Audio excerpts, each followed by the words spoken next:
All right, welcome back. It's still Galaxy today, and we are focusing on security right now. The schoolgirls in Dapchi Federal College, Technical College, Okhidievbie State, were released after almost a month in captivity by the insurgent Boko Haram.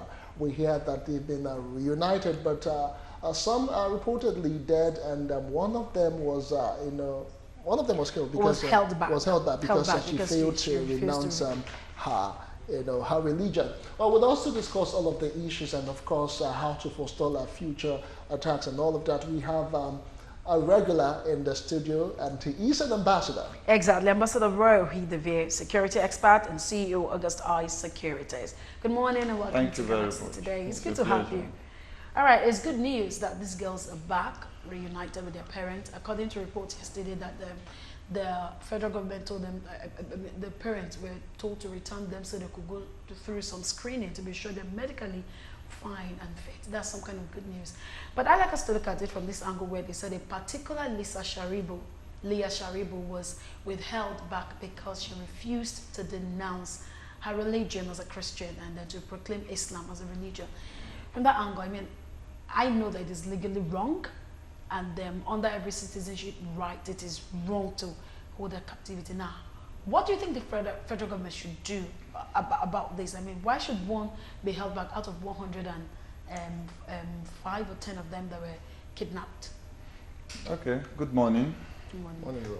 I would like to say that so many security practitioners, professionals, are even skeptical right now to come out and talk about anything. Why not? Yeah, because, okay, let's take the scenario. Okay. We had the Boko Haram splitting from Shekau and the other group.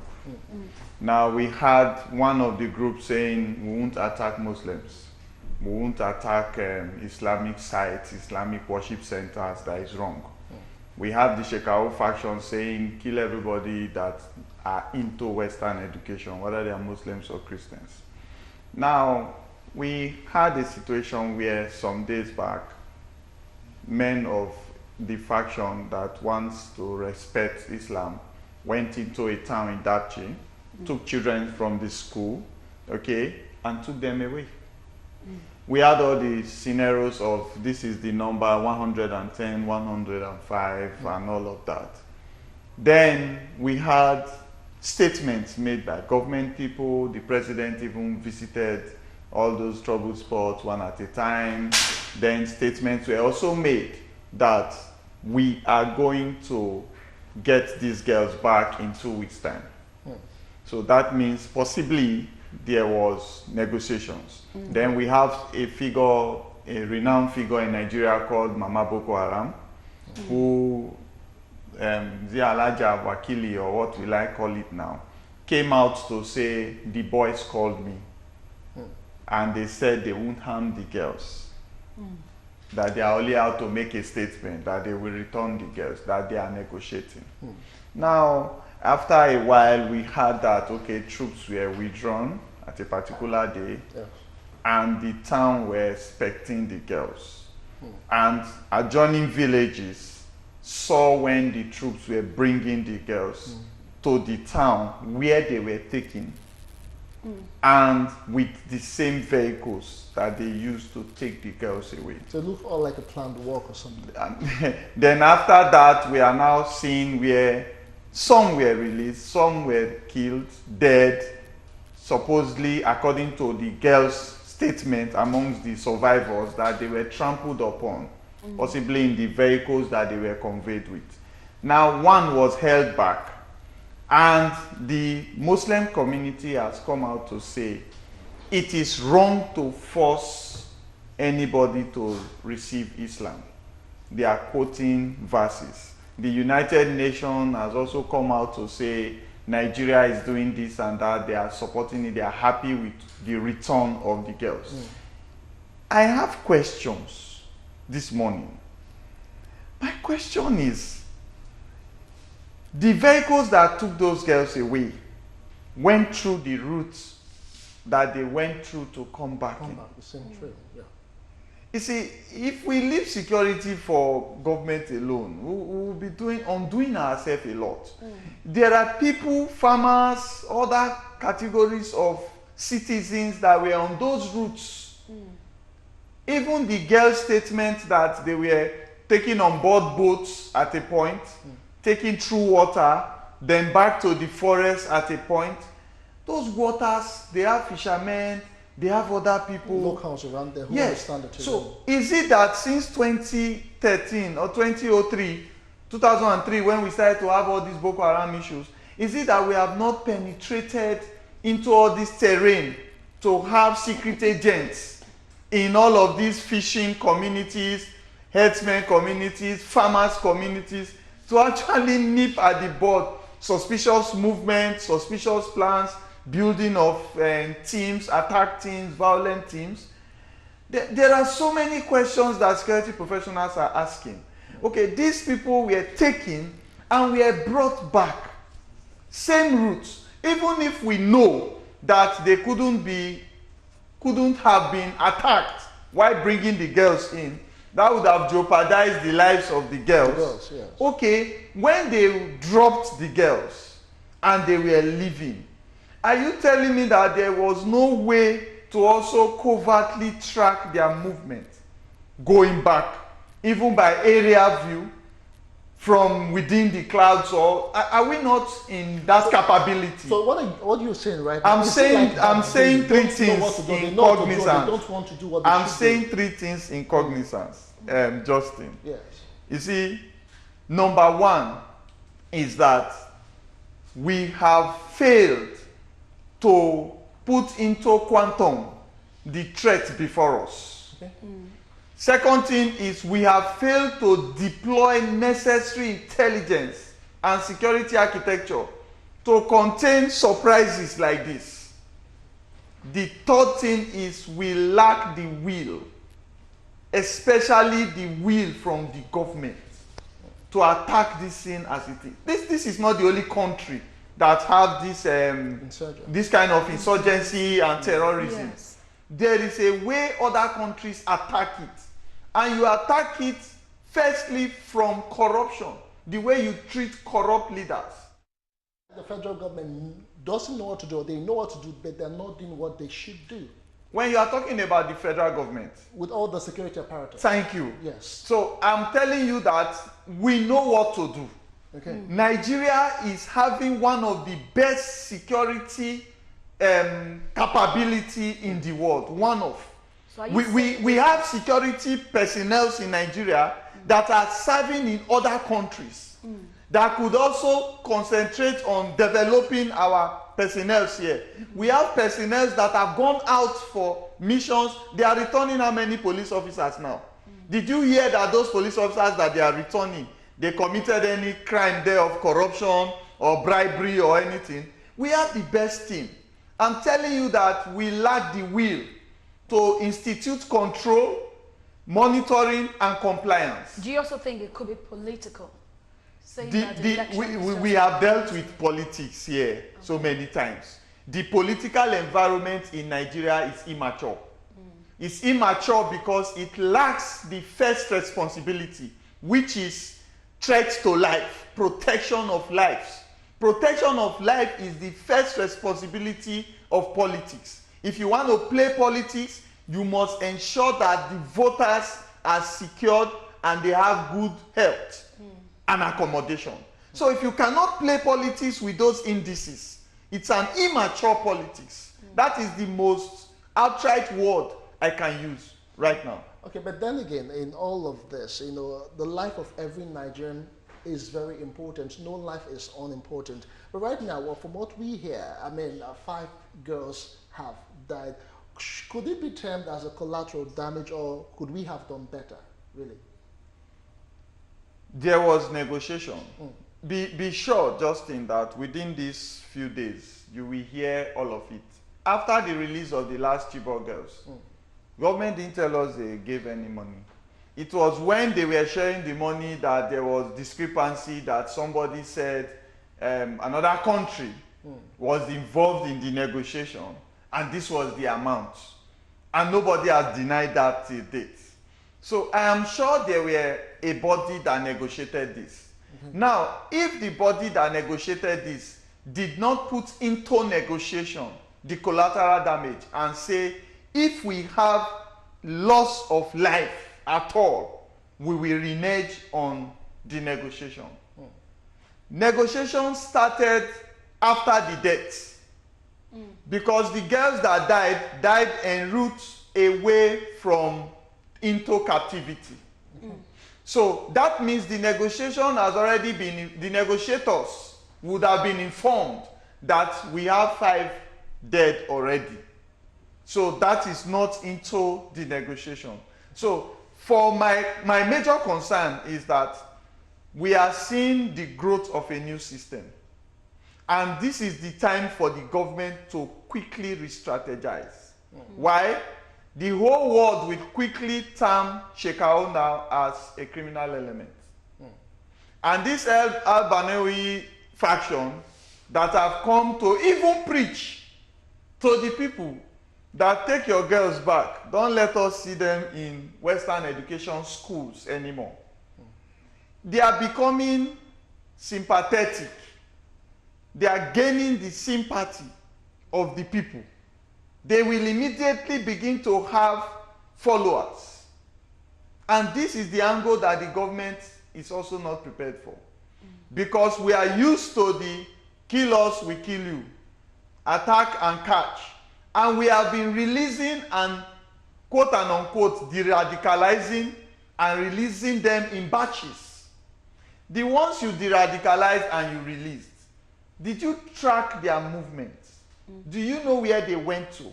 Now, those ones, will they not easily go into Al-Banawi's group now and say, okay, this other guy will kill everybody. This one is not killing, this one is preaching.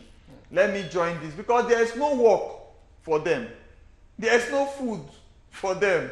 No shelter, no accommodation, no education, nothing in all of those areas that you see is vast lands.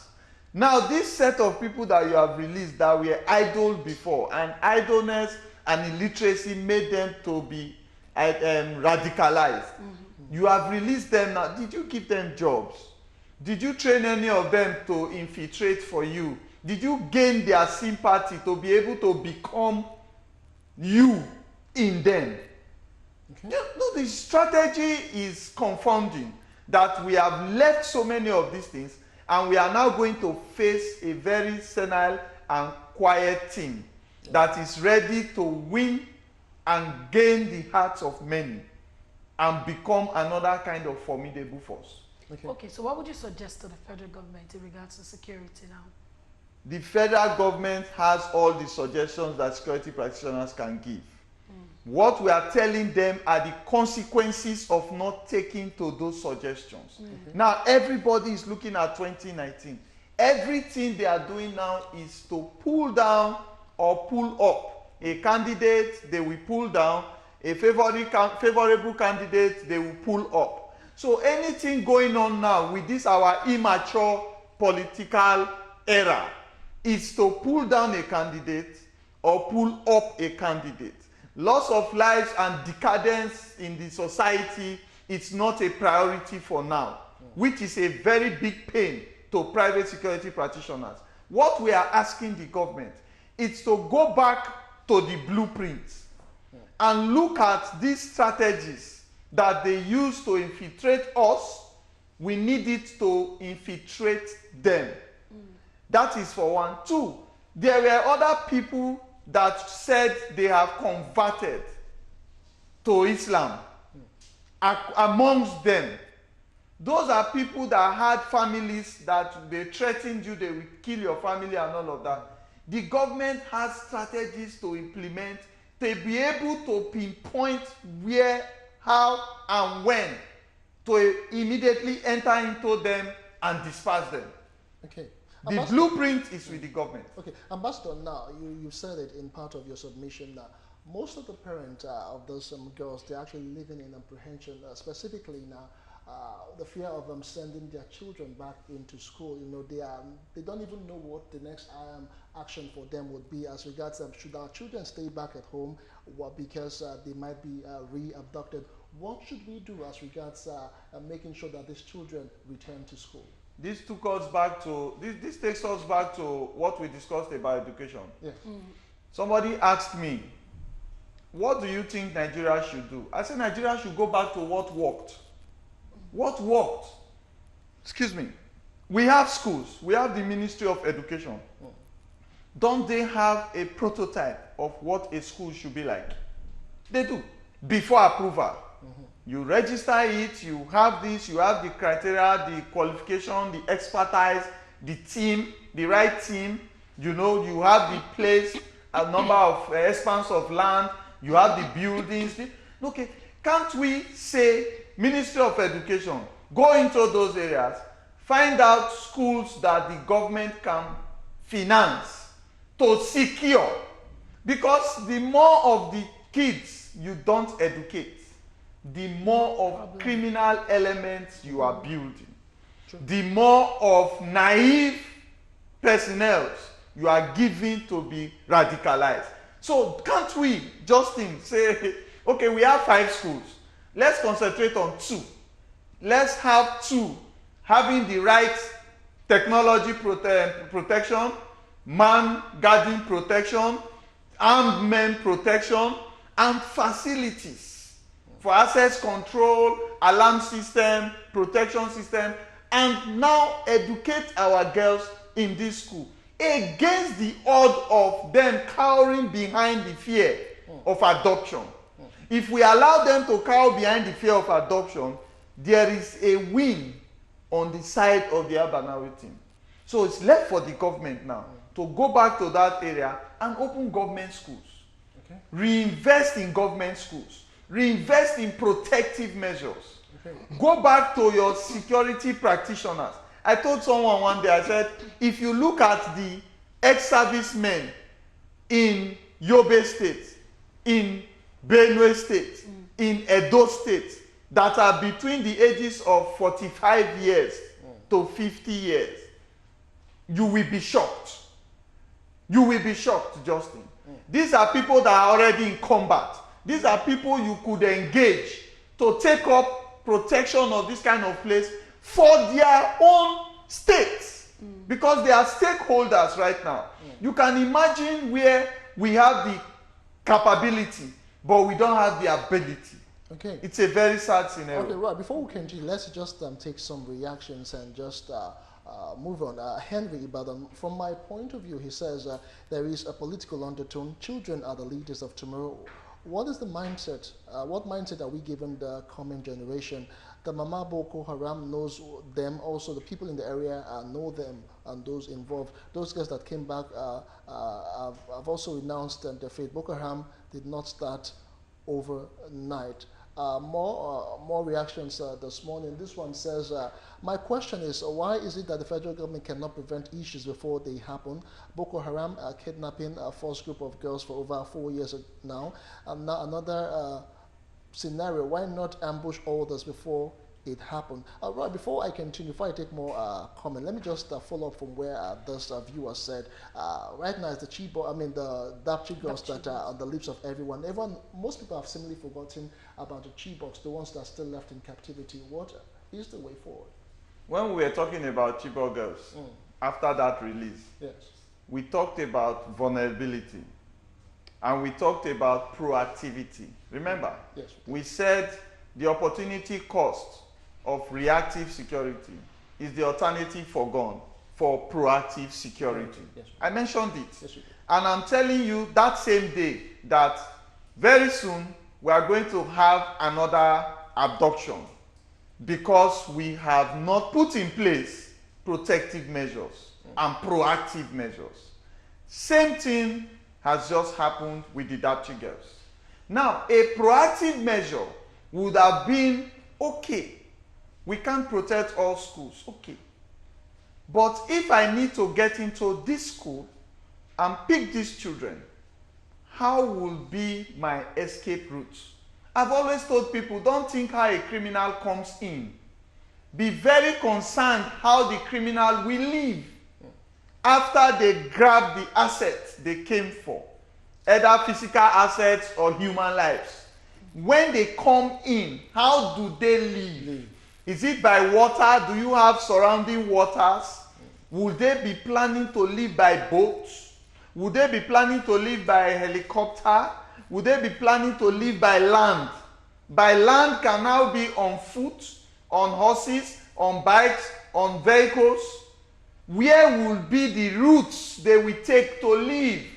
So if we say we don't have personnel, why don't we look at all of the schools we have in a certain area and say, even if anybody sneak in like a farmer, like a headsman, like somebody, a cobbler, a shoemaker, if they sneak in like that individually and they strike and they pick students, would they not live in convoy to be able to carry the assets? Would they not be obviously armed as at that time? Yeah. So where would they pass through? Can't we draw a map and say we can lock down this town in a minute and put those instructions in place? Because of the will and the capability. All right, more comments this morning. Somebody somewhere is playing a script and Nigerians are dancing to it. The government knows what they're doing. That one was from Samson from Maryland here in Lagos.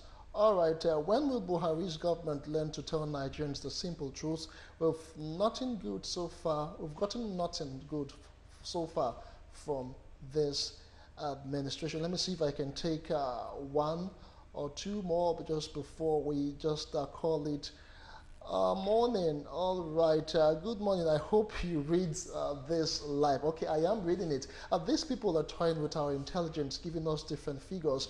Now, wow, this is well arranged. Let Mama Boko Haram release the girl that is left Ife from Lagos. I'm afraid I can't really take any more for press of time.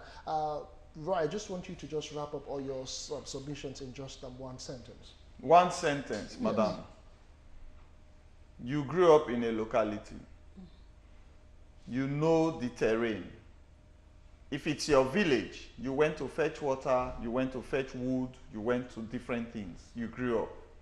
Now tell me, if your child is telling you somebody took her, drove for a while, stopped and repaired their tires, drove again for a while, asked them who is fasting, and you say some of us are fasting, you brought them down, they cooked, they ate, they now drove for a while, they disembarked, they boarded boats, went to somewhere, went into the forest.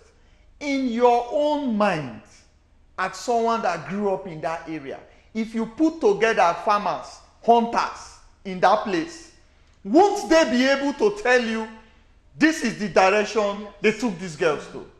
I'm telling you, there is no sincerity. And that is my conclusion.